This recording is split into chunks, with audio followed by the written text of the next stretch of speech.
Assalamualaikum warahmatullahi wabarakatuh.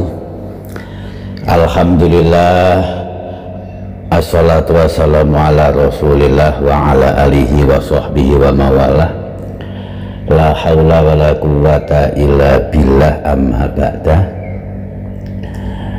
Pada pertemuan kemarin kita telah membahas tentang khumul, sebelumnya tentang ikhlas. Itu dalam satu rangkaian. Pada pagi hari ini insya Allah kita akan membaca dan mengulas hikmah ke-12 dari Al-Hikam Al-Ata'iyah yang bertema tentang uzlah dan fikrah. Ini perlu kami jelaskan, hikmah ke-12 temanya bukan hanya uzlah tetapi juga fikrah, dua tema sesungguhnya dalam satu hikmah. Karena uzlah tanpa fikrah tidak akan memberikan manfaat yang baik kepada kalbu, demikian juga fikrah tanpa uzlah tidak bisa mencapai hasil yang maksimal. Rekan-rekan pengajian Al-Hikam yang kami muliakan, mari kita baca, kita pelajari dan kita selami makna-makna indah dan mulia dari hikmah ke-12 Al-Hikam Al-Ata'iyah. Bismillahirrahmanirrahim. Subhanaka la ilma lana illa ma 'allamtana innaka antal alimul hakim. Qala al-musannif Ibnu Athaillah Sakandari, ma nafa'al qalba syai'un mislu uzlatin yadkhulu biha midanu fikratin. Saya terjemahkan, ma nafa'al qalba syai'un mislu uzlatin. Tiada sesuatu yang bermanfaat kepada hati seperti halnya uzlah. Yadkhulu biha midanu fikratin, di mana dengannya seseorang memasuki lapangan pemikiran. Kita baca sekali lagi dan kita terjemahkan secara harfiah. Mana fa'al qalba syai'un mislu uzlatin yadkhulu biha maidanu fikratin. Sesuatu yang bermanfaat kepada hati itu tidak ada yang seperti halnya uzlah, yang dengan uzlah tersebut seseorang memasuki maidanu fikrah, pemikiran yang lapang, lapangan pemikiran yang luas dan spektrumnya sangat luas sekali. Rekan-rekan pengajian Al-Hikam yang kami muliakan, hikmah ke-12 ini ialah tentang uzlah dan fikrah. Uzlah kita mengerti semua, menyepi, menepi, mengasingkan diri dari keramaian, uzlah. Asy-Syaikh Nawawi Al-Bantani ketika beliau mensyarahi hikmah ke-12 ini dalam kitab Misbahul Dhalam ala Nahjil Ahkam, beliau mengatakan, uzlah i'tizalun anin nas li tahsilil ibadah. Uzlah itu menjauh dari keramaian manusia dalam rangka mendapatkan ibadah.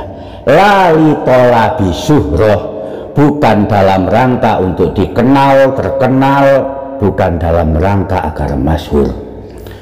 Jadi menyepikan diri di padepokan, di pondok pesantren, di rumah, di pertapaan, agar orang datang sowan, agar terkenal, orang pada datang mendatanginya, itu bukan uzlah namanya. Uzlah itu disebutkan oleh Ibnu Ajibah adalah infirad infiratul qalbi billah, menyendirikan hati khusus untuk Allah, menyendirikan batin hanya kepada Allah, itu uzlah.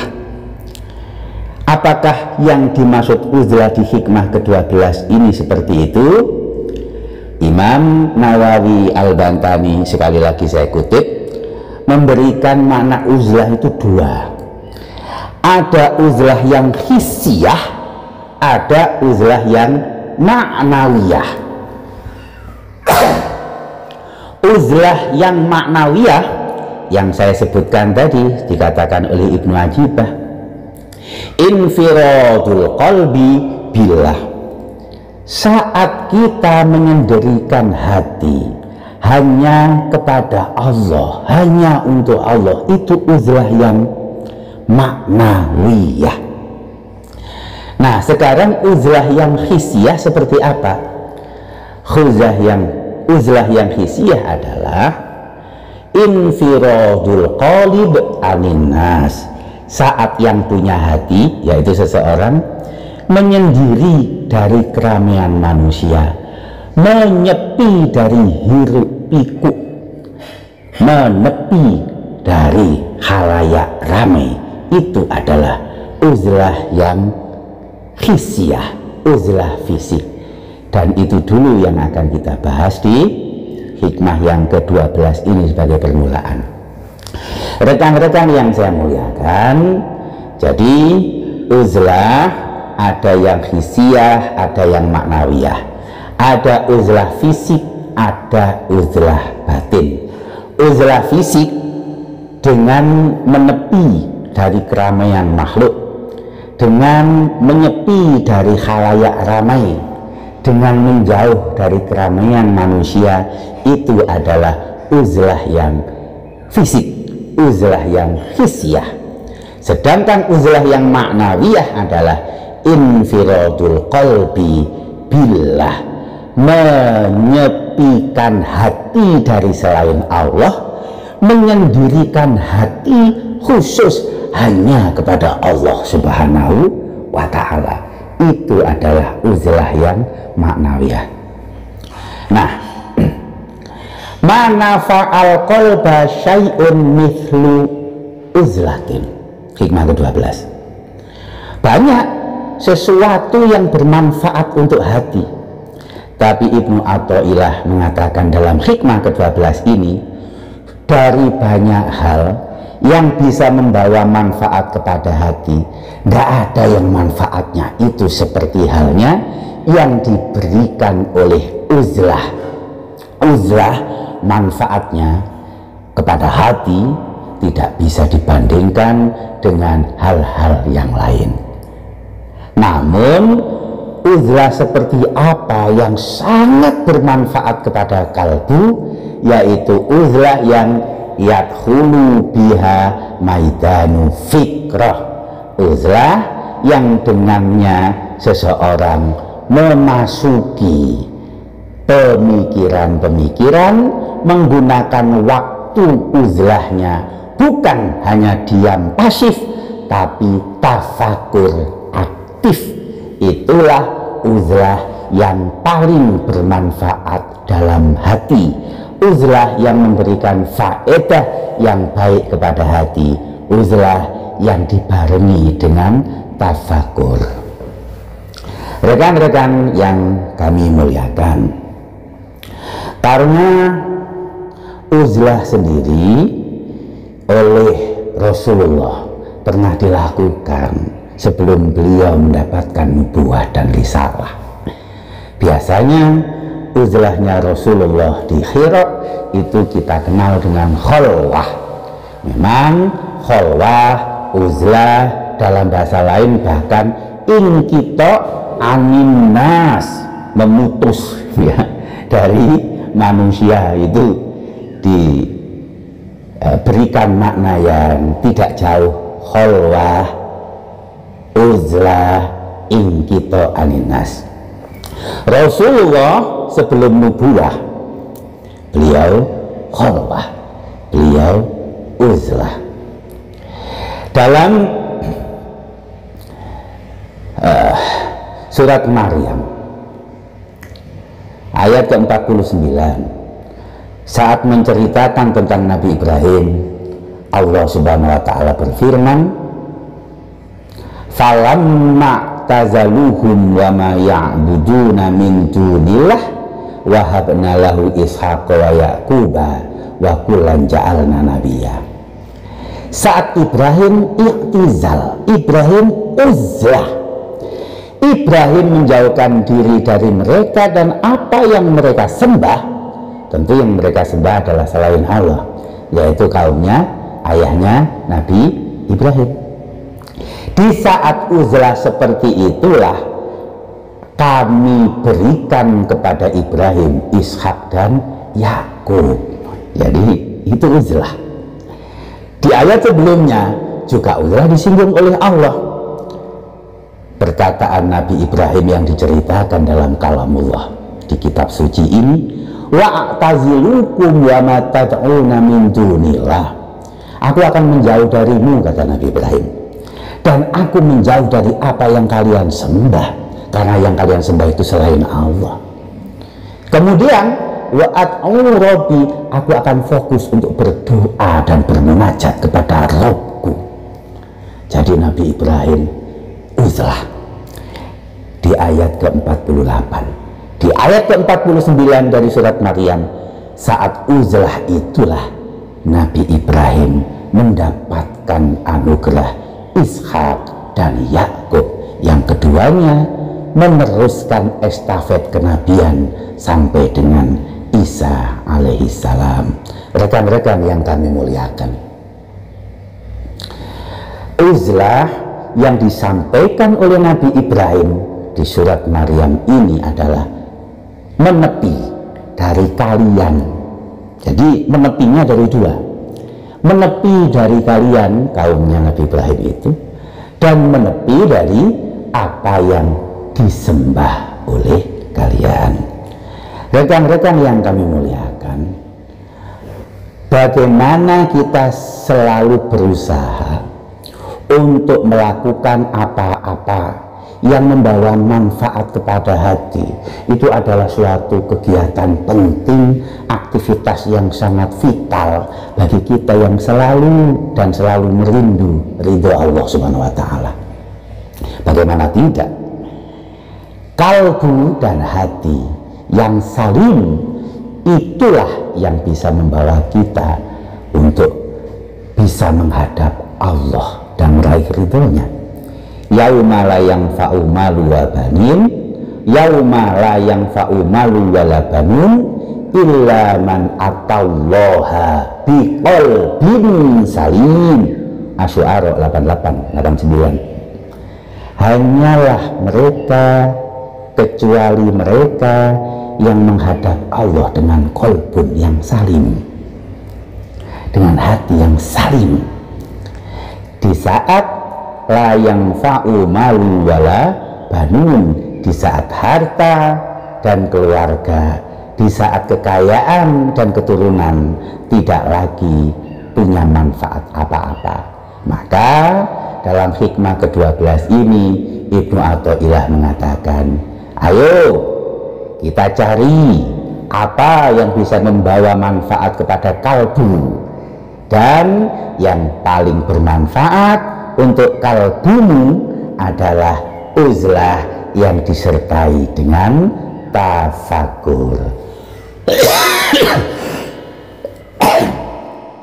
Rekan-rekan yang kami muliakan, Rasulullah Muhammad SAW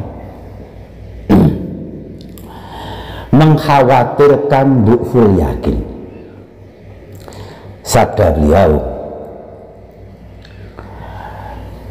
ahwafu ma akhafu ala ummati du'ful yakin. Yang paling aku khawatirkan kepada kalian adalah lemahnya yakin. Bagaimana du'ful yakin itu bisa terjadi? Bagaimana keyakinan yang lemah itu kerap mendatangi kita? Wa du'ful yakin innama yakunu min ru'yati ahlil ghaflah. Keyakinan akan lemah itu kalau sering melihat orang-orang yang ahlul ghaflah, melihat orang yang lalai kepada akhirat, ingatnya dunia terus. Termasuk yang membuat du'ful yakin, lemahnya yakinmu adalah mukhalaqatu arbabil batalah wal qaswah. Sering berkumpul, mukhalaqah itu lawan dari uzlah. Sering berkumpul, sering bareng-bareng dengan mereka yang punya banyak kebatilan dan hati keras. Maka ini sejalan dengan firman Allah dalam surat Toha 181. Wala tabutanna aynaka ila ma mata'na bihi azwajam minhum. Firman Allah, tidak usah engkau jangkau mereka dengan penglihatanmu sehingga engkau melihat apa yang kami berikan kepada sekelompok dari mereka dari perhiasan-perhiasan dunia. Kalau ada, kami, kata Allah, memberikan perhiasan-perhiasan dunia yang sementara dan fana, yang rusak dan pasti tidak kekal itu kepada kelompok dari manusia, la tamudana ainaika, engkau nggak usah melihat. Kenapa engkau nggak usah melihat? Bukankah firman Allah yang di ayat selanjutnya, warisku rabbika khairu wa abqa, apa yang diberikan oleh Allah kepadamu itu lebih baik dan lebih kekal.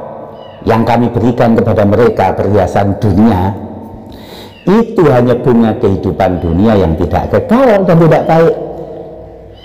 Ini rekan-rekan, coba tafakurkan dan tadaburkan ayat yang ke-132 dari surat Toha ini. Wa'mur ahlaka bisolati wastabir alaiha, perintahlah keluargamu untuk sholat, wastabir, dan betul-betul sabarlah tentang hal itu. Rekan-rekan yang kami muliakan, ini makin mengukuhkan bahwa untuk mereka, dan ya mungkin kita bukan mungkin ya, hampir pasti kita orang yang mudah lemah keyakinannya, tidak usah banyak-banyak melihat kepada apapun kenikmatan dunia sementara yang diberikan oleh Allah bagi sekelompok manusia. Nggak usah mukhalatoh juga, nggak usah melihat-lihat juga, kata Nabi. Nah ini kan faktual dan relevan kalau sekarang. Kalau nganggur-nganggur itu bukannya melihat mushaf, malah melihat apapun tentang kenikmatan sementara orang. Ya namanya melihat contoh-contoh mobil bagus, ya jadi kepingin mobil bagus. Melihat gambaran-gambaran rumah mewah, ya jadi kepingin rumah mewah. Melihat kenikmatan orang yang secara fisik tampan rupawan atau cantik jelita, ya jadi kepingin seperti itu. Kenapa kita tidak mengalihkan mata untuk tidak melihat itu sesuai dengan firman Allah dan apa yang diingatkan oleh Rasulullah? Dalam rangkaian hal seperti itulah uzlah sangat disarankan, bukan hanya menutup mata tapi menutup telinga, menjaga lisan, dan muaranya ialah infiradul qalbi, menutup apapun selain Allah di hati, karena hati hanya untuk Allah Subhanahu wa ta'ala. Itu uzlah, itu uzlah.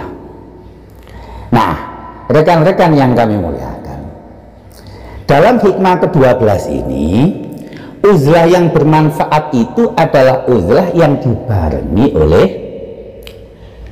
tafakur, bukan hanya uzlah melamun bahaya, dan bukan hanya uzlah yang menghayal bahaya, bukan uzlah yang hatinya kemana-mana, pikirannya kemana-mana bahaya, tetapi uzlah yang dipenuhi dengan tafakur. Wa kadzalika yubayyinullahu lakumul ayati la'allakum tatafakkarun. Firman Allah ini saja 2 kali disebutkan oleh Allah dalam surat Al-Baqarah. Bahkan Allah menjadikan tafakur itu adalah salah satu tanda dari mereka orang yang ulil albab. Mereka yang punya albab, mampu memahami saripati, mampu memahami sesuatu yang tidak dimiliki oleh orang lain yang hanya memahami sesuatu cara kulit dan luar saja. Mereka yang ulil albab punya kecerdasan spiritual, punya kecerdasan intelektual sekaligus. Mereka adalah alladzina yazkuruna Allaha qiyaman wa qu'udan wa 'ala junubihim, selalu ingat Allah kapanpun, selalu zikir kepada Allah hatinya dimanapun. Wa yatafakkaruna fi khalqis samawati wal ard, dan mereka senantiasa tafakur fi khalqis samawati wal ard. Saat ayat ini turun diceritakan oleh Imam Al-Ghazali dalam Ihya. Pagi-pagi mau sholat subuh, Bilal bin Rabah mendatangi Rasulullah dan melihat Rasulullah menangis. Mayukika wa qad ghafarallahu laka ma taqaddama min dzambika wa ma ta'akhkhar. Wahai Nabi, kenapa engkau menangis? Bukankah Allah sudah mengampuni bagimu apa yang lalu dan apa yang akan datang? Nabi kemudian mengatakan, wahai haka ya Bilal, gimana lah engkau Bilal? Wa ma yamna'uni an abkiya wa qad anzalallahu alayya fi hadhil lailah. Bagaimana aku tidak menangis? Malam ini Allah menurunkan ayat inna fi khalqis samawati wal ardi la fil laili wan nahari ayatil liulil albab. Surat Ali Imran itu, kata Nabi. Kemudian Nabi mengatakan ini, wailul liman qara'aha wa lam yatafakkar fiha. Celaka orang yang hanya membacanya walam yatafakkar fiha, tapi tidak berpikir. Membaca saja tidak berpikir. Wail, kata Nabi. Bukan hanya memikirkan tentang ayatillah, bukan hanya memikirkan tentang khalqillah. Dalam surat Ar-Rum ayat 8, awalam yatafakkaru fi anfusihim, mereka nggak mikir toh tentang diri mereka sendiri, kata Allah. Mereka nggak mikir. Oleh karenanya rekan-rekan yang kami muliakan, bahkan Imam Al-Ghazali di Ihya itu membuat sebuah tema sendiri tentang tafakur ini, tentang tafakur. Dan oleh karenanya kami ulangi hikmah yang ke-12 dari Al-Hikam Al-Athaiyah, bahwa apa yang paling bermanfaat kepada hati tidak ada seperti halnya uzlah yang dibarengi dengan tafakur. Uzlah yang litaksilil ibadah, dalam rangka ibadah, yang kemudian dibarengi tafakur fi khalqillah, fi ayatillah, bahkan tafakur fi anfusihim. Itulah sesuatu yang paling bermanfaat untuk hatimu yang bisa engkau bawa kepada Tuhanmu saat tak lagi ada yang bermanfaat apapun dari harta dan keturunanmu. Rekan-rekan yang kami muliakan, mana fa'al qalbu syai'un mislu uzlatin yadkhulu biha maidanu fikratin. Yang paling bermanfaat kepada hati adalah uzlah, menyepikan diri dari manusia secara fisik, menyepikan hati dari selain Allah secara maknawi, dan kemudian yadkhulu biha maidanu fikrah, menggunakan waktu dan tempat dalam beruzlah itu untuk tafakur fi khalqillah, tafakur fi ayatillah, dan tafakur tentang anfusina. Itulah yang paling bermanfaat untuk hati. Nah, rekan-rekan yang kami muliakan, apakah uzlah itu harus setiap saat? Apakah uzlah itu harus seterusnya? Apakah uzlah itu harus selamanya? Jawabannya adalah uzlah itu mesti kita lakukan.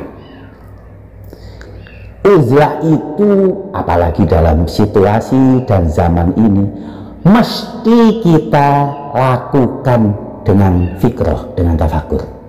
Tetapi uzlah itu sifatnya marhali, sifatnya marhalah saja, etape, fase dan tahapan dalam kehidupan kita, sehingga uzlah itu tidak mesti dilakukan seterusnya, bahkan tidak boleh dilakukan selamanya.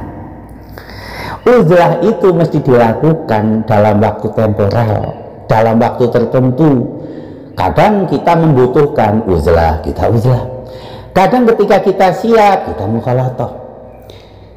Kadang kita membutuhkan uzlah, uzlah lagi. Nah, rekan-rekan yang kami muliakan, Asy-Syaikh Ibnu Ajibah di akhir syarah hikmah yang ke-12 ini mengatakan bahwa uzlah ini adalah mesti dilakukan bagi mereka ahlul bidayah, orang-orang yang baru memulai langkah-langkah untuk berusaha mendapatkan ridho Allah dan ma'rifatullah. Bagi mereka yang sudah ahlun nihayah, bagi mereka yang sudah mencapai ma'rifatullah, bahkan setiap saat mereka sudah uzlah kalbunya, bahkan setiap hari bersama siapa saja, berkumpul dengan sebanyak apapun halayak ramai, mereka dimanapun dan bersama siapapun, mereka sudah infiradul qalbi billah, maknawi secara uzlah, uzlah secara maknawi. Hati mereka sudah tidak ada lagi selain Allah. Ya, orang seperti ini sudah tidak perlu untuk uzlah infiradul qalib aninnas, iktizal aninnas, inkito an-mukhalatoh.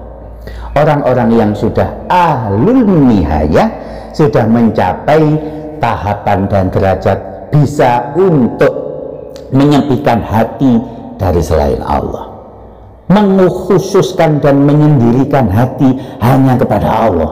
Ya tentu orang-orang seperti ini yang disebut sebagai ahlu nihayah tidak perlu lagi untuk uzlah secara hisiah, uzlah secara fisik.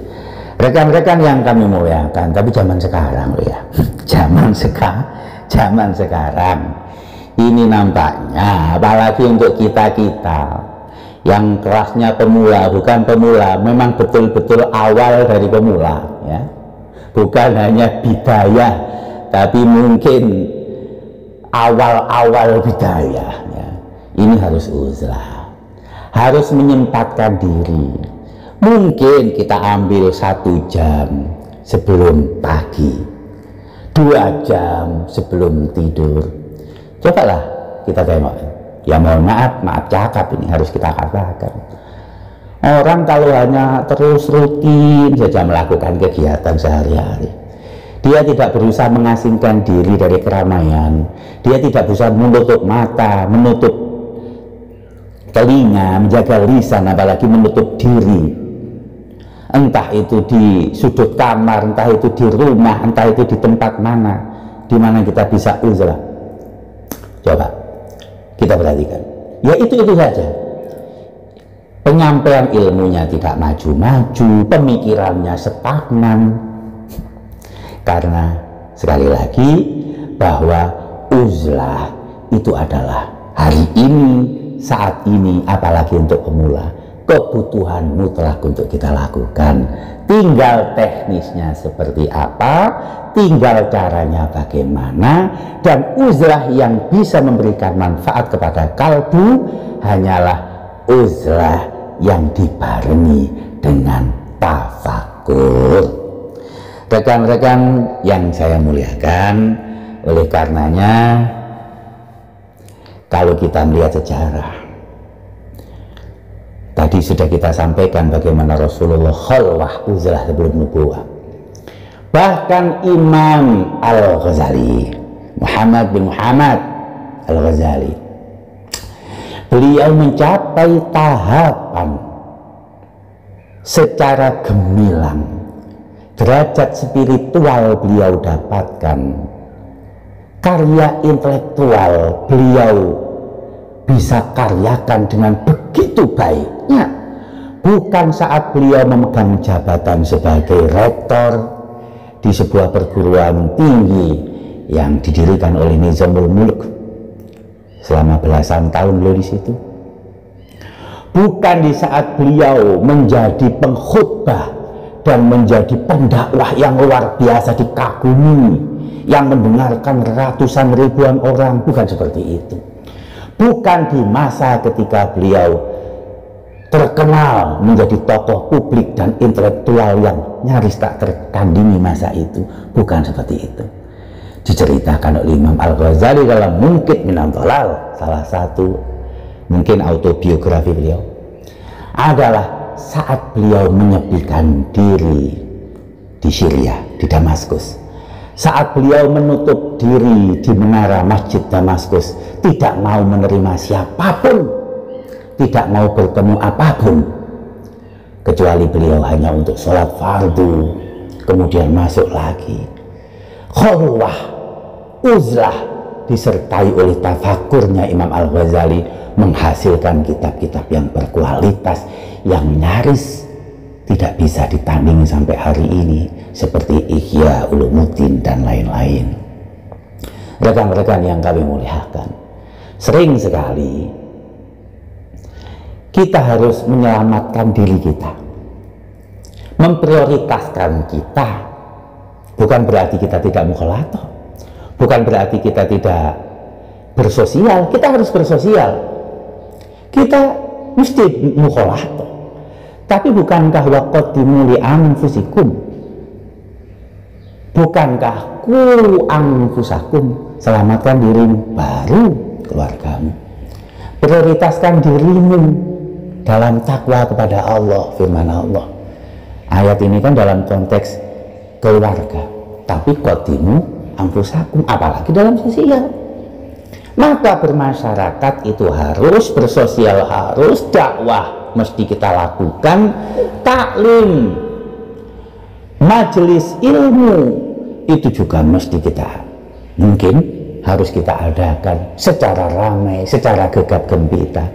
Namun penting, urgen, dan keharusan kita mempunyai waktu, kita punya masa di mana kita uzlah, infiradul qalib aninas, di mana kita yang punya hati yang berbolak-balik ini harus menepi dari keramaian, kita tafakur, kita belajar lagi, dan di saat-saat itulah kita mencoba untuk belajar mencapai derajat uzlah yang maknawiyah, yaitu infiradul qalbi billah. Inilah rekan-rekan hikmah yang ke-12 tentang uzlah dan fikrah. Mudah-mudahan kita bisa membawa manfaat kepada hati kita dengan uzlah dan fikrah yang kita harus lakukan, dan kita harus sisihkan waktu untuk ini. Demikian yang dapat kami sampaikan.